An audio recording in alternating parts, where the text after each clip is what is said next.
Hi hello friends, എല്ലാ കൂടാർക്കും പുതിയൊരു റിവ്യൂയിലേക്ക് സ്വാഗതം. അങ്ങനെ പ്രകാശിനും വിക്രത്തിനും മുത്തശ്ശിക്കൊക്കെ അമ്മൂമ്മക്കൊക്കെ പണി കൊടുക്കുകയാണ് കാർത്തിക.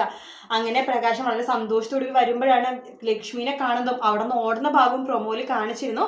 മനഃപൂർവ്വം ലക്ഷ്മിനെ കാണാൻ വേണ്ടി തന്നെയാണ് ലക്ഷ്മി അവിടെ വന്നിരുന്നത് കേട്ടോ. അതിനുശേഷം പ്രകാശം പുറത്തിറങ്ങുമ്പോഴൊക്കെ ലക്ഷ്മിനെ കാണുവാണ്.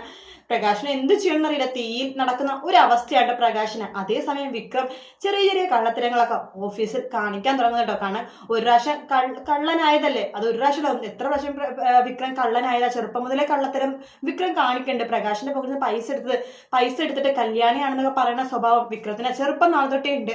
അപ്പൊ ആ ഒരു കള്ളന്റെ സ്വഭാവം വിക്രത്തിന് മാറാത്തത് കൊണ്ട് തന്നെ കാർത്തികയുടെ കമ്പനിയിൽ നിന്ന് അടിച്ചുമാറ്റലും കാര്യങ്ങളൊക്കെ വിക്രം നടത്തുന്നുണ്ട് കേട്ടോ. അങ്ങനെ വിക്രത്തിന്റെ ഈ ഒരു ചീത്ത സ്വഭാവം, ഈ ഒരു വൃത്തികെട്ട സ്വഭാവമൊക്കെ അറിയണ കാർത്തിക നമ്മുടെ പ്രകാശിനെ അറിയാണ്ട് തന്നെ വിക്രത്തിനിട്ട് നല്ല പണിയൊക്കെ കൊടുക്കുന്നുണ്ട്. അതൊക്കെ പതുക്കെ പതുക്കെ അറിയാൻ സാധിക്കും. എന്നുവെച്ചാൽ കാർത്തിക ആണെന്ന് അറിയാനും പാടില്ല, എന്നാൽ വിക്രത്തിനെ പണി കിട്ടുകയും വേണം. അങ്ങനെയാണ് കാര്യങ്ങളൊക്കെ. മാത്രമല്ല പ്രകാശൻ കഴിഞ്ഞ എപ്പിസോഡ് പറഞ്ഞിട്ടുണ്ടായിരുന്നു വിക്രത്തിന് ഒരു നല്ലൊരു ആലോചന വന്നിട്ടുണ്ട് എന്നൊക്കെ ഞാൻ ഒരു പെൺകുട്ടി വിളിച്ചിട്ടുണ്ടെന്നൊക്കെ പറഞ്ഞില്ലേ. അപ്പൊ അതും കാർത്തികയുടെ എന്തെങ്കിലുമൊക്കെ പ്ലാൻ ആയിരിക്കും. എന്തായാലും വിക്രത്തിന്റെ ഒരു കള്ളത്തരം കാർത്തിക തന്നെ കണ്ടുപിടിച്ച് വിക്രത്തിനെ കൈയും കാലും ഒടിച്ചിട്ട് ഒരു മൂലക്കിടാനാണ് ചാൻസ്. കഴിഞ്ഞ ദിവസം ഒരു ആക്സിഡന്റ് പറ്റിയിട്ടുണ്ടായിരുന്നു. അതും കാർത്തികയുടെ പ്ലാൻ തന്നെ ആയിരിക്കും. എന്തായാലും വിക്രത്തിനാണ് കാർത്തിക ഇപ്പൊ മെയിൻ ആയിട്ട് ഫോക്കസ് ചെയ്തിരിക്കുന്നത്.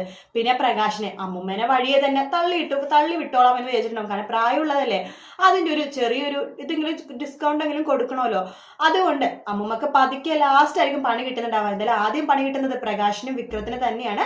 വിക്രം എന്ന കള്ളന്റെ ഇനിയുള്ള കള്ളത്തരങ്ങളൊക്കെ കാർത്തിക തന്നെ കണ്ടുപിടിച്ച് വിക്രത്തിന് ഒരു മൂലക്ക് ചവിട്ടി കൂട്ടിയിടുന്ന ഭാഗങ്ങൾക്ക് വേണ്ടിയിട്ട് നമുക്ക് കാത്തിരിക്കാം. എന്തായാലും ഒരു ദിവസത്തെ പ്രൊമോ മാത്രമേ അവർ കാണിച്ചിട്ടുള്ളൂ. താരേന്റെ ആ ഒരു സംഭവത്തിന് പുറകിൽ മനോഹറും ഷാരിയാടുന്ന കിരൺ അറിഞ്ഞ സ്ഥിതിക്ക് എന്തായാലും പോലീസുകാരെ കൊണ്ട് അവരെ പിടിപ്പിക്കുമായിരിക്കും. അപ്പൊ ആ ഒരു ഭാഗമൊക്കെ അടുത്ത ആഴ്ച തന്നെ ഉണ്ടാകും. വീഡിയോ ഇഷ്ടപ്പെട്ടെങ്കിൽ ലൈക്ക് ചെയ്യുക, സബ്സ്ക്രൈബ് ചെയ്യുക, കമന്റ് ചെയ്യുക. മറ്റൊരു വീഡിയോ വീണ്ടും നാളെ കാണാം. Good night, take care, bye bye.